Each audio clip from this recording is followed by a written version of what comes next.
Hello, good afternoon everyone.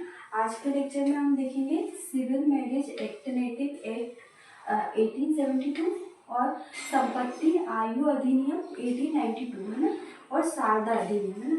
तो इससे हमारा क्या जो धार्मिक सामाजिक आंदोलन है वो कंप्लीट हो जाएगा। इसके बाद हम लास्ट में क्या रिवीजन कर लेंगे, राजा राम मोहन राय के बारे में देख लेंगे, उनके द्वारा जो सभा की स्थापना की थी वो देखेंगे, और यंग बंगाल आंदोलन देखेंगे है ना। इसके बाद जो भी हमारे रिवीजन के लिए रह जाएगा तो हम नेक्स्ट लेक्चर में रिवीजन कंप्लीट कर लेंगे है ना। तो हम सबसे पहले ये देखते हैं कि लास्ट लेक्चर में हमने क्या पढ़ा था ना, जिससे आपको याद आ जाए कि हमने क्या क्या देखा था। तो हमने देखा था दास प्रथा, क्या पढ़ा था हमने, दास प्रथा के बारे में पढ़ा था। और सेकेंड हमने विधवा पुनर्विवाह देखा था। क्या देखा था? विधवा पुनर्विवाह देखा था। तो हमने दास प्रथा में क्या देखा था?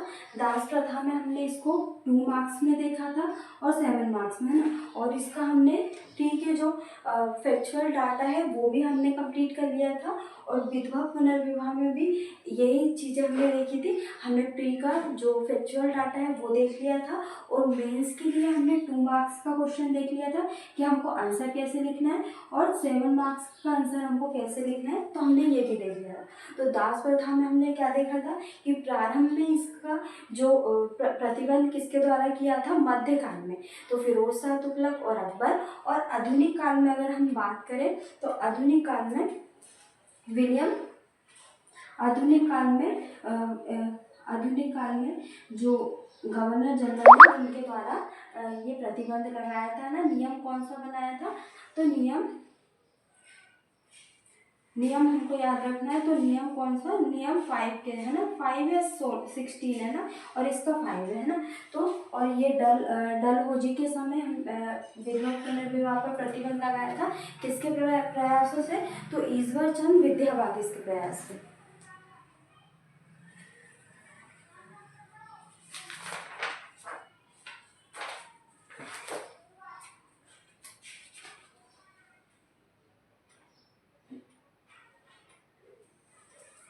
किसके प्रयास से? तो ईश्वर चंद विद्यावागिस के प्रयास से।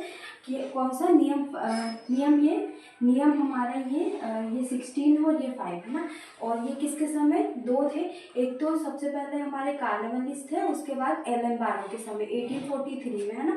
तो ये 2 चीज़ें हमने लास्ट लेक्चर में पढ़ ली थी, इसके बारे में हमने अच्छे से देखा था। आप हमारे, अगर आपको अच्छे से पढ़ना है तो आप हमारे प्रीवियस लेक्चर में जाके इसको पढ़ सकते हैं। इसके बाद आज के लेक्चर में हमको civil marriage act native act देखना है, जो कब पारित हुआ था? 1872 में। इसको हमको 2 मार्क्स में देखना है सिर्फ। और जो संपत्ति आयु अधिनियम है ये भी हमको 2 मार्क्स में ही देखना है। और शारदा अधिनियम है ना, ये भी हमको 2 मार्क्स में ही देखना है कि कैसे लिखना है। और जो फैक्चुअल डाटा है वो हमारे प्री के पॉइंट ऑफ व्यू से भी इम्पोर्टेंट है और मेंस के पॉइंट ऑफ व्यू से भी है ना। तो ये हमारा दोनों कवर हो जाएगा, मेंस भी हो जाएगा और प्री भी है ना। तो civil marriage act native act कब पारित हुआ था? तो 1872 ईस्वी में पारित हुआ था, जिसमें क्या विवाह के लिए लड़कियों की उम्र कितनी कर दी गई थी? 14 वर्ष। और लड़कों की उम्र कितनी की करी थी? 18 वर्ष है ना। तो ये अधिनियम के तहत ये प्रमुख प्रावधान किए थे। और उस समय गवर्नर जनरल कौन थे? नॉर्थ ब्रुक क्या थे? गवर्नर जनरल थे भारत के है ना।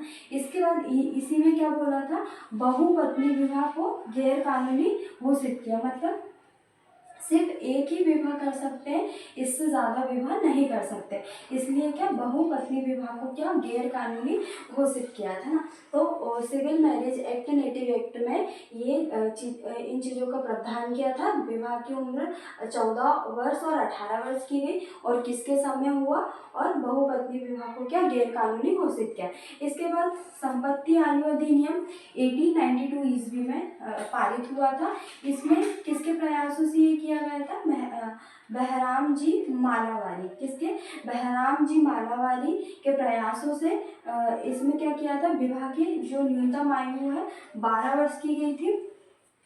अगर हम एक्स्ट्रा फैक्ट लेकर देखें तो इसमें हम ये भी लिख सकते हैं कि विरोध किसने किया था, तो बाल गंगाधर तिलक ने, है ना। बाकी अगर हम ये ना भी लिख रहे तो भी कोई ज़रूरी नहीं है ना कि हमको ये लिखना ही है ना। बाकी ये 2 मार्क्स में हम इतना लिख सकते हैं कि ये कब पारित हुआ और किसके प्रयासों से पारित हुआ और इसमें क्या प्रावधान थे, है ना। ये 3 चीज़ें हमको लिखना है और हमारे 2 मार्क्स में इतनी चीज़ें इनफ है। बाकी अगर हमको ये याद रखना है तो प्री के पॉइंट ऑफ व्यू से ये इंपॉर्टेंट है कि जो संपत्ति आयु अधिनियम है उसका विरोध किसके द्वारा किया था, तो बाल गंगाधर तिलक के द्वारा इसका विरोध किया गया था। इसके बाद हम देखेंगे शारदा अधिनियम। तो शारदा अधिनियम कब पारित हुआ था, तो 1929 ईस्वी में पारित हुआ था और ये किसके प्रयासों से डॉक्टर हरविलास शारदा के प्रयासों से, है ना।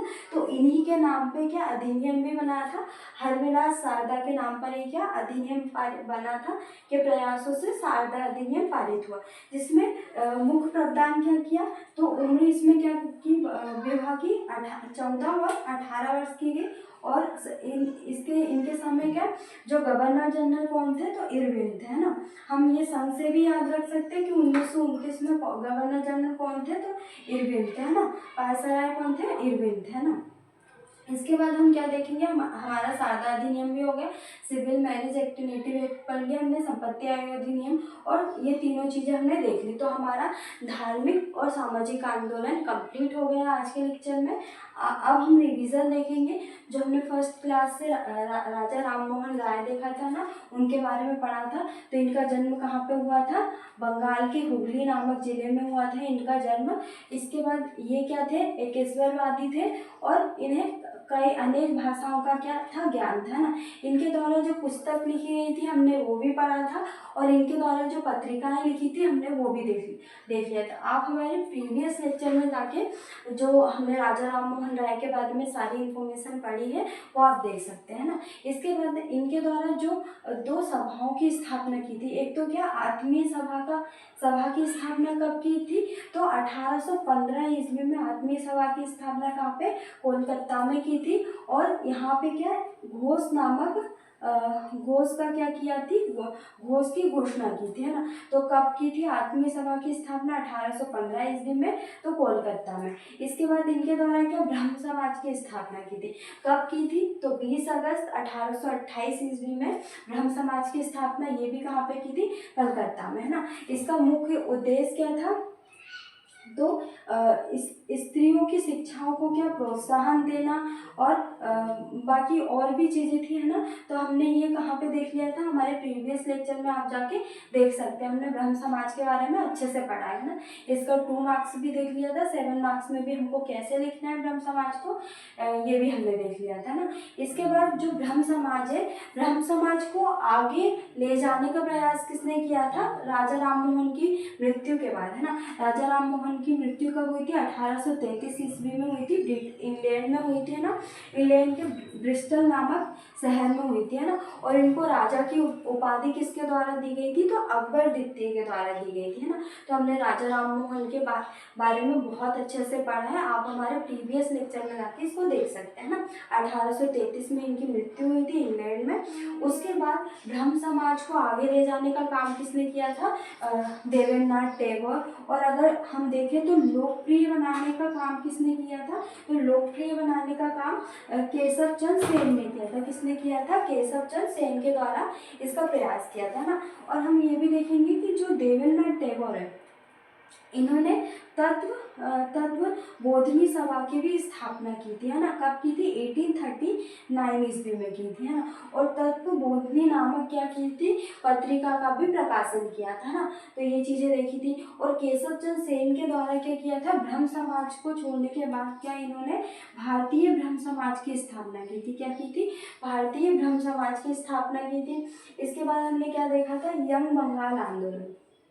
तो यंग बंगाल आंदोलन की स्थापना कब हुई थी, तो 1928 ईस्वी में हुई थी यंग बंगाल आंदोलन की। और ये किसके द्वारा की थी, विवियन डेरोजियो के द्वारा की थी। किसके द्वारा, विवियन डेरोजियो के द्वारा, है ना। इनको क्या बंगाल का क्या आधुनिक पिता बोलते हैं ना, ये उपाधि किसके द्वारा दी गई थी, ये सारी चीज़ें हमने देख ली थी, है ना। तो आप हमारे जो पहले के लेक्चर है उसमें जाके देख सकते हैं ना। यंग बंगाल आंदोलन हमने अच्छे से पढ़ा था। इसमें 2 मार्क्स का कैसे लिखना है हमको आंसर, 7 मार्क्स का कैसे लिखना है, ये भी हमने देख लिया था ना। नेक्स्ट लेक्चर में हम जो प्रार्थना समाज है उसका रिवीजन देख लेंगे और परमहंस मंडी देख लेंगे एक बार, और इसके बाद हम जो थियोसॉफिकल सोसाइटी है वो पढ़ा था हमने, वो देख लेंगे। और आर्य समाज की स्थापना किसके द्वारा की गई थी, और रामकृष्ण मिशन की स्थापना किसके द्वारा की गई थी, और जो छोटे छोटे मिशन है वो किसके द्वारा स्थापित किए गए थे, ये हम देख लेंगे। और जो मुस्लिम सुधार आंदोलन है उसका भी एक बार हम रिवीजन कर लेंगे। तो कल के लेक्चर में हम सारा रिवीजन करके नेक्स्ट जो टॉपिक रहेगा हमारा वो पढ़ेंगे।